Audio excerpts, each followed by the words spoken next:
నమస్కారం. Taste of ఇండియాకి స్వాగతం, సుస్వాగతం.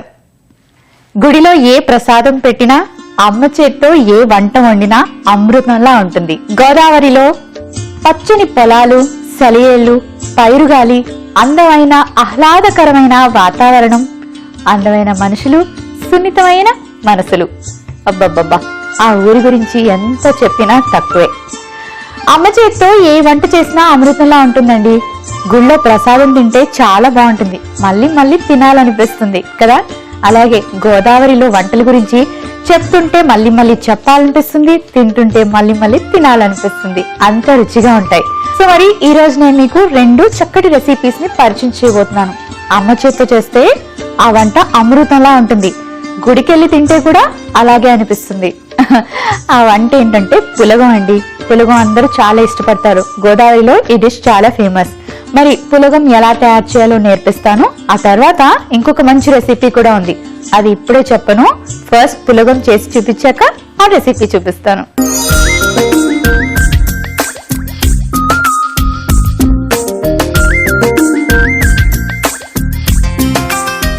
సో పులగం చాలా ఫాస్ట్ గా అయిపోతుంది. దీన్ని నైవేద్యంగా కూడా పెడతారు. అండ్ మనం ఇంట్లో కావాల్సినప్పుడు చేసుకోవచ్చండి. దీనికి ఒక టైం పలానా రోజు చేసుకోవాలని లేదు, కానీ ఎక్కువ పూజలు జరిగిన రోజు, ఉపవాసాలు ఉన్న రోజు, అలాంటి టైంలో ఎక్కువగా ఇది చేస్తూ ఉంటారు. ఓకే, సో అది కుక్కర్లో చేసుకోవాలి.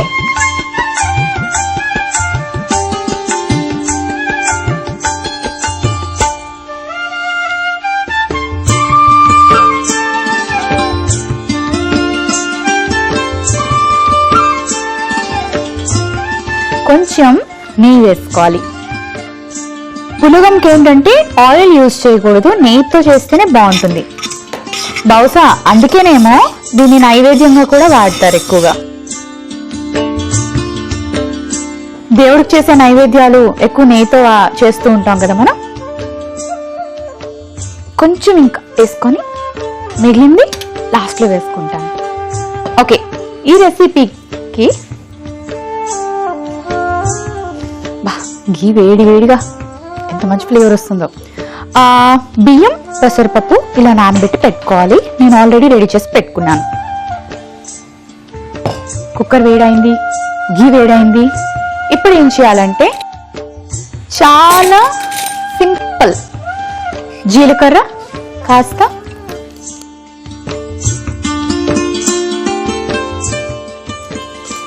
కరివేపాకు కాస్త,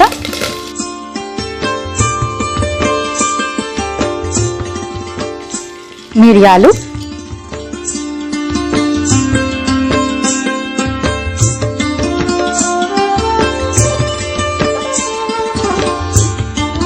ఈ 3 వేసుకొని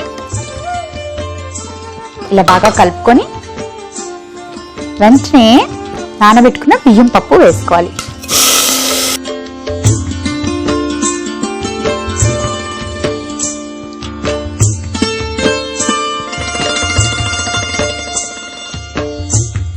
ఓకే, ఈ బియ్యం పప్పు ఈ నేతిలోని కొంచెం ఫ్రై అయితే బాగుంటుంది.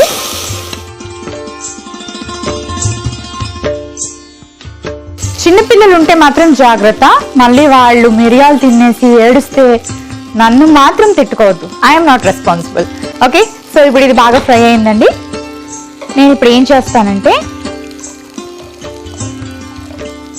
ఇది ఉడకడానికి సరిపడే అంత వాటర్ వేసుకుంటాను.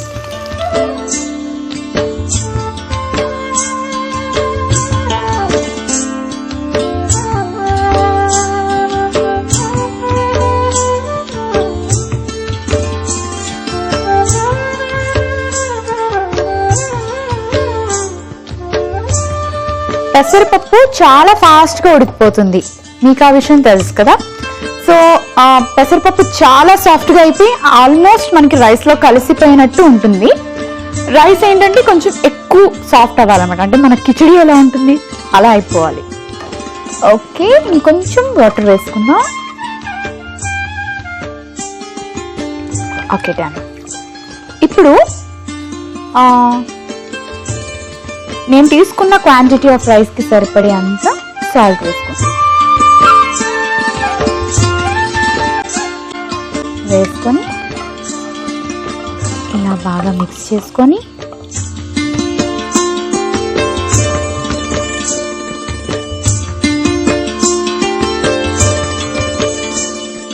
జనరల్గా అయితే మనం 3 విజిల్స్ వచ్చేదాకా పెట్టుకుంటాం కదా.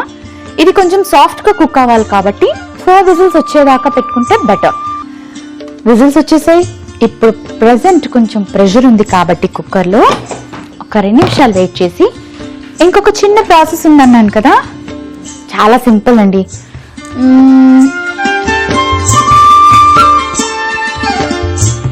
ఎందుకు అంత పెద్ద కడాయి పెట్టుకోవడం అని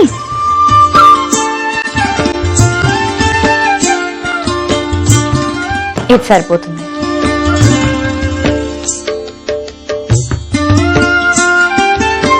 ఇప్పుడు ఇది వేడయ్యాక కొంచెం నెయ్యి వేసుకొని కాస్త కాజు వేసి ఫ్రై చేసుకోవాలి.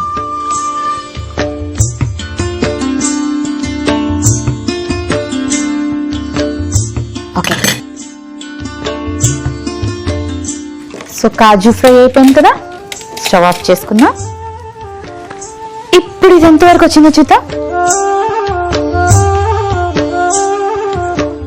ఓకే, అయిపోయింది, డన్. సో ఇప్పుడు దీన్ని డిష్ అవుట్ చేసుకోవాలి కదా. మరి డిష్ అవుట్ చేసుకోవాలంటే ఒక డిష్ తెచ్చుకోవాలా, తెచ్చుకుంటా.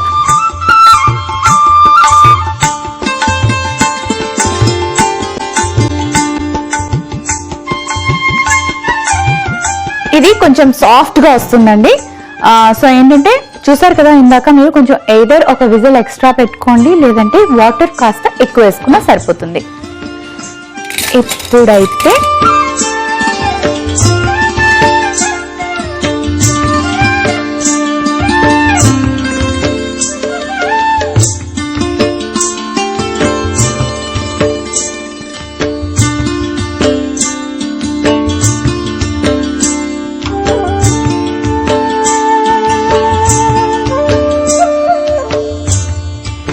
మనం ఆల్రెడీ ఫ్రై చేసి పెట్టుకున్న ఈ కాజుని ఇలా దీని మీద వేసేసుకున్నాం.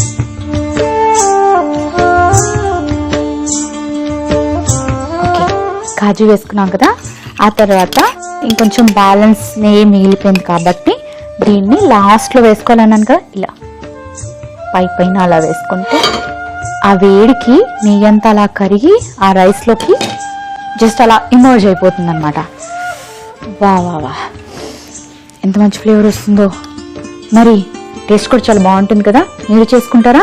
అయితే పులగంకి కావాల్సిన పదార్థాలు, తయారీ విధానం మరోసారి చూసేయండి. పులగంకి కావాల్సిన పదార్థాలు: రైస్ 1 కప్పు, పెసరపప్పు 1/2 కప్పు, నెయ్యి 1 కప్పు, జీలకర్ర 1 టీ స్పూన్, కరివేపాకు 4 రెబ్బలు, మిరియాలు 1/2 టీ స్పూన్, ఉప్పు తగినంత, జీడిపప్పు 4. పులగం తయారు చేసుకునే విధానం: ముందుగా పెసరపప్పు బియ్యం నీళ్లలో నానబెట్టుకోవాలి. కుక్కర్ లో నెయ్యి వేసుకుని జీలకర్ర, కరివేపాకు, మిరియాలు, నానబెట్టిన పెసరపప్పు బియ్యం వేసుకుని కలుపుకోవాలి. ఆ తరువాత సరిపడే నీళ్లు పోసుకుని ఉప్పు వేసుకుని బాగా కలిపి మూత పెట్టి 4 విజిల్స్ వచ్చేదాకా ఉడకనివ్వాలి. తర్వాత ఒక పాన్ లో నెయ్యి వేసుకుని జీడిపప్పు వేయించి పక్కన పెట్టుకోవాలి. చివరిగా సర్వింగ్ బౌల్ లోకి ఉడికించిన రైస్ ని తీసుకొని వేయించిన జీడిపప్పుతో గార్నిష్ చేసుకుని కాస్త నెయ్యి వేసుకుంటే ఎంతో రుచికరమైన పులగం రెడీ.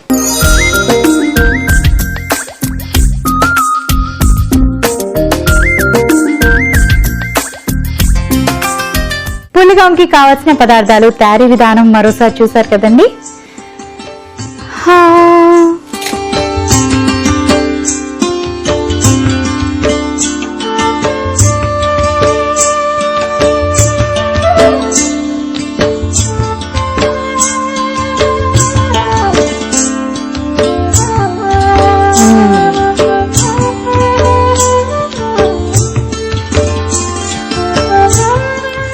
మా ఇంట్లో అయితే పులగం పండుగలు వచ్చినా, ఉపవాసాలు చేసినప్పుడు, అంటే ఒంటి పూట చేస్తాం కదా, ఒకసారి తింటాం కదా, ఆ టైంలోని, లేదంటే ఏదైనా ఫాస్ట్గా చేయాలి, ఈరోజు ఏదైనా లైట్ ఫుడ్ తినాలి, ఈ వీక్ అంతా తెగ మసాలాలు తిన్నాం అనిపించిన రోజు పులగం చేస్తూ ఉంటారు.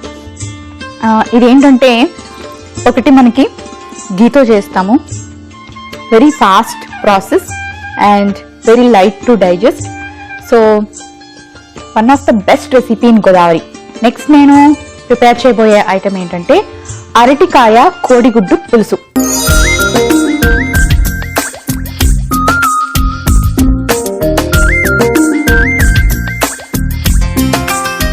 ఎగ్ అన్నది మనం రెసిపీగా చేసుకొని తినొచ్చు, ప్రతిరోజు ఒక బాయిల్డ్ ఎగ్ తినొచ్చు, స్నాక్ ఐటమ్ లాగా తీసుకోవచ్చు, మీ ఇష్టం ఎలా కావాలంటే అలా చేసుకోవచ్చు. అండ్ ఇంకొకటి అబ్జర్వ్ చేస్తాను, చికెన్ నచ్చిన వాళ్ళు ఉంటారు, చేపలు నచ్చిన వాళ్ళు ఉంటారు, మటన్ నచ్చిన వాళ్ళు ఉంటారు, ఎగ్ నచ్చిన వాళ్ళు ఎవరు ఉండరండి. అంటే వెజిటేరియన్స్ కూడా ఎగ్ తింటారు, అందరూ ఎగ్ తింటున్నారు ఇప్పుడు. హర్ రోజు అండే కావు అంటారు కదా. సో ప్రతిరోజు ఒక గుడ్డు తినడం చాలా మంచిది హెల్త్ కి, అందులో చాలా వైటమిన్స్ ఉంటాయి. సో ఎగ్ తోటి ఒక మంచి రెసిపీ చేసుకోవచ్చు. అదేంటంటే మనం రైస్ తో తీసుకోవచ్చు, రైస్ తోనే తీసుకోవచ్చు, ఇది రోటికితో పనికిరాదు. సో మరి అసలు ఆ రెసిపీ ఎలా చేయాలో ఇప్పుడు చూపిస్తాను. నేను రెసిపీ చేయాలి కదా, ఫాస్ట్ గా చేసేయాలని ముందే ఎగ్స్ బాయిల్ చేసుకున్నాను అనమాట. సో ఆల్మోస్ట్ ఎగ్ బాయిల్ అవ్వడానికి ఇంకొక 5 minutes టైం పడుతుంది. ఎగ్ బాయిల్ అయ్యేలోపు ఇటువైపు చిన్న ప్రొసెసర్ ఉంది, చేసేసుకుందామా. ప్యాన్ పెట్టుకుని కొంచెం ఆయిల్ వేసుకుందాం.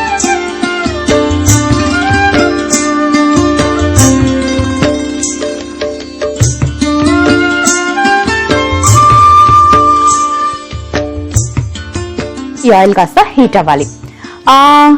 ఎగ్ బాయిల్ అయిపోయాక దాన్ని స్కిన్ తీసేసి, అదే పెంకు తీసేసి, దాన్ని కూడా కొంచెం ఆయిల్లో ఫ్రై చేసి కుక్ చేసుకుంటే చాలా బాగుంటుంది ఆ రెసిపీ.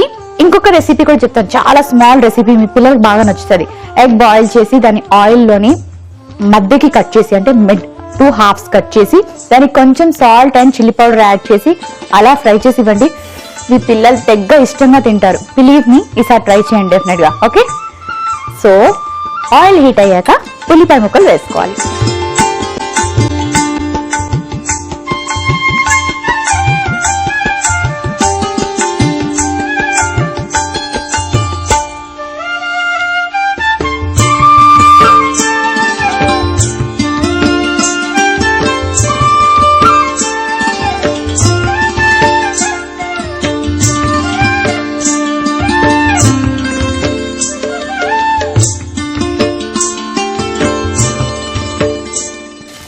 ఆనియన్ కాస్త ఫ్రై అయింది కదండి, ఇప్పుడు కొంచెం పచ్చిమిర్చి వేసుకుందాం.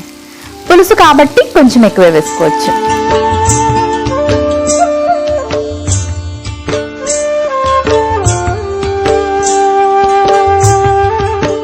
ఇప్పుడు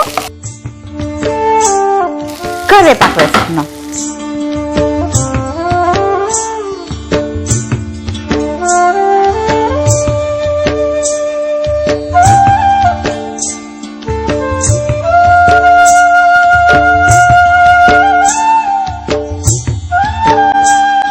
ఓకే, నెక్స్ట్ ఏం వేసుకోవాలంటే చింతపండు రసం తీసి పెట్టుకున్నాను నేను, దీన్ని వేసుకోవాలి.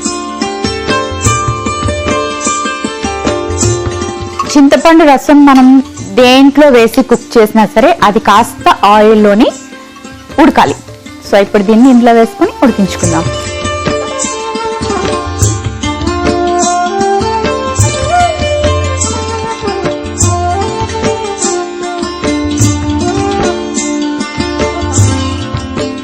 ఓకే, ఇవి డన్. స్టవ్ ఆఫ్ చేసుకుందాం. ఎగ్ ఇలా బాయిల్ చేసాక దాని షెల్ తీసేటప్పుడు చాలా మంది అవి సరిగ్గా రావట్లేదు, అతుక్కుపోతుంది అని అంటారు కదా. అప్పుడు ఏం చేయాలంటే, నేను ఈ టిప్ ఎక్కడో చదివి ఫాలో అయ్యాను. మనం ఇప్పుడు స్టవ్ ఆఫ్ చేసుకున్నాం కదా, అది కాసేపు ఆ వేడి నీటిలో ఉంటుందా, తర్వాత తీసి చల్ల నీటిలో వేసి ఒక 5 to 10 minutes ఉంచితే అంట ఇలా తీగానే రౌండ్ గా అలా వచ్చేస్తుంది అంటండి. సో మీకు అలాంటి ప్రాబ్లం ఎప్పుడైనా అయితే, షెల్ రాకపోతే ఇలా ఫాలో అవ్వండి. సో ట్రై చేయొచ్చు కదా. ఓకే, మరి నెక్స్ట్ ఇప్పుడైతే చింతపండు రసం కూడా బాగా బాయిల్ అవుతోంది, ఒకసారి తీసి చూద్దాం.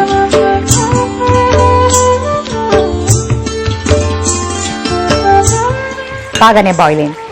నెక్స్ట్ ఏం వేసుకోవాలంటే, అరటికాయని చిన్న చిన్న ముక్కలుగా కట్ చేసి పెట్టుకున్నాను. ఇవి వాటర్లో వేసి ఉంచుకోండి కట్ చేసాక, లేకపోతే బ్లాక్ అయిపోతాయి. నల్లగా అయిపోతాయి.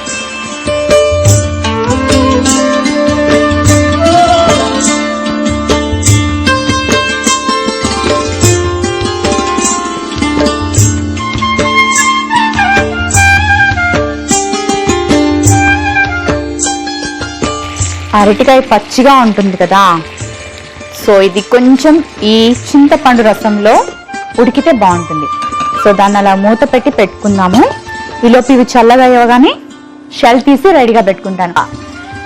సో ఎగ్ షెల్ తీసుకొని కొంచెం ఇలా ఘాట్లు పెట్టుకొని రెడీగా పెట్టుకోవాలి. అలా పెట్టుకున్నాం అనుకోండి, ఇలా కట్ చేసుకొని కొంచెం నైఫ్ తోటి ఏమవుతుందంటే మనం కర్రీలో వేస్తాం కదా, కర్రీ తాలూకా మసాలా అంతా కూడా ఎగ్కి పడుతుంది.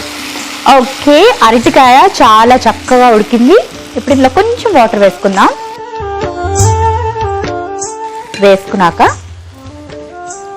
ఇప్పుడు చాలా ఉన్నాయి, టక్క వేసేసుకుందాం. కాస్త ఉప్పు,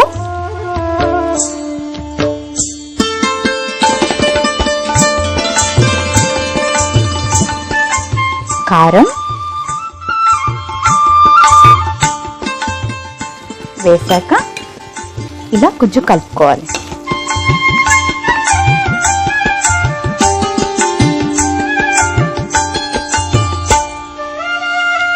ఇది పులుసు కదండి, కొంచెం వాటర్ వేసుకుందాం.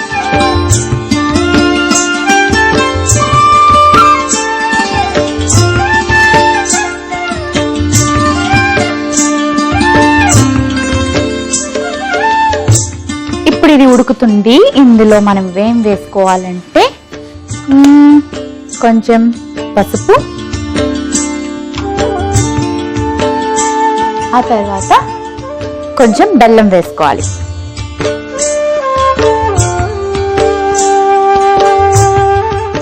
సో బెల్లం వేసుకున్నాక అది కాస్త మెల్ట్ అవ్వాలి కాబట్టి 2 minutes ఉడకనిద్దాము. ఆ తర్వాత ఏం వేసుకోవాలంటే కొంచెం జీరా పౌడర్, కొంచెం ధనియా పౌడర్, ధనియాల పొడి, జీలకర్ర పొడి వేసుకున్నాం.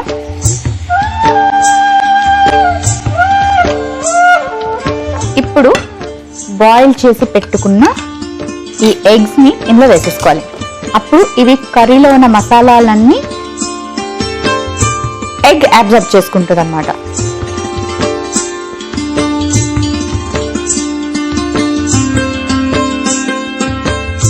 ఆల్మోస్ట్ డన్, రెడీ అయిపోయింది. సో మూత పెట్టుకొని ఒక్క 2 నిమిషాలు వెయిట్ చేద్దాం. ఈలోపు నేను ఒక మంచి సర్వింగ్ బౌల్ తెచ్చుకుంటాను.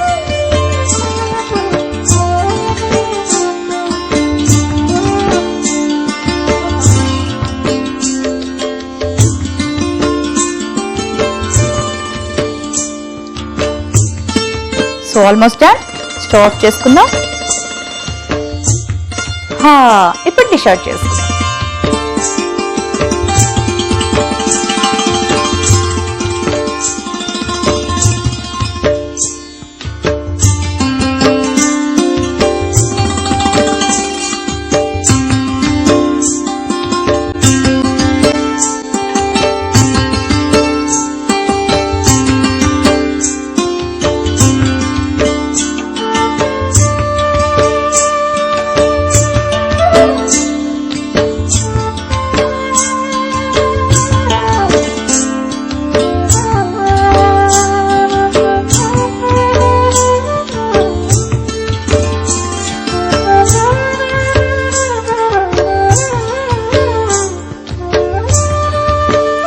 ఓకే, రెడీ అయిపోయింది. ఇప్పుడు కొంచెం కొత్తిమీరతో గార్నిష్ చేసుకుందాం.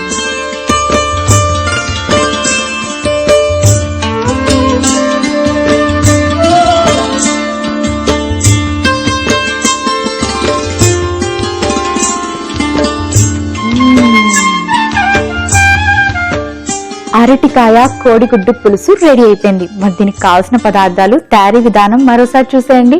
అరటికాయ కోడిగుడ్డు పులుసుకి కావలసిన పదార్థాలు: అరటికాయ 1, గుడ్లు 2, ఉల్లిపాయ 1, చింతపండు 1 కప్పు, పచ్చిమిర్చి 4, కారం 2 టీ స్పూన్లు, ధనియాల పొడి 1 టీ స్పూన్, జీలకర్ర పొడి 1 టీ స్పూన్, పసుపు 1/2 టీ స్పూన్, ఉప్పు తగినంత, బెల్లం 2 టీ స్పూన్లు, కరివేపాకు 4 రెబ్బలు, కొత్తిమీర కొద్దిగా, నూనె 1 కప్పు. అరటికాయ కోడిగుడ్డు పులుసు తయారు చేసుకునే విధానం. ముందుగా గుడ్లను బాయిల్ చేసి పక్కన పెట్టుకోవాలి. ఒక పాన్ లో నూనె వేసుకొని ఉల్లిపాయ ముక్కలు, పచ్చిమిర్చి, కరివేపాకు, చింతపండు రసము, అరటికాయ ముక్కలు వేసుకుని బాగా ఉడికించుకోవాలి.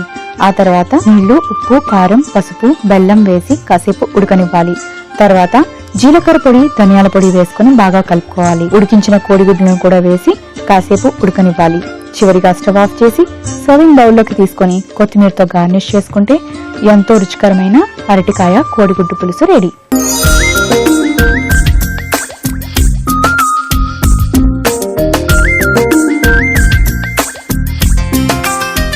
అరటికాయ కోడిగుడ్డు పులుసు ఎలా తయారు చేసుకోవాలో, ఏమేం కావాలో మరొకసారి చూసారు కదండి. సో అలాగే తయారు చేసుకోండి. ఓకే, సో మరి ఇప్పుడు నాకు అరటికాయ అంటే చాలా ఇష్టం, ఎగ్ అంటే కూడా చాలా ఇష్టం. సో ఇప్పుడైతే మాత్రం ఈ పులుసులోని బాగా కుక్ అయిన ఈ అరటికాయ ఉంటుంది చూడండి.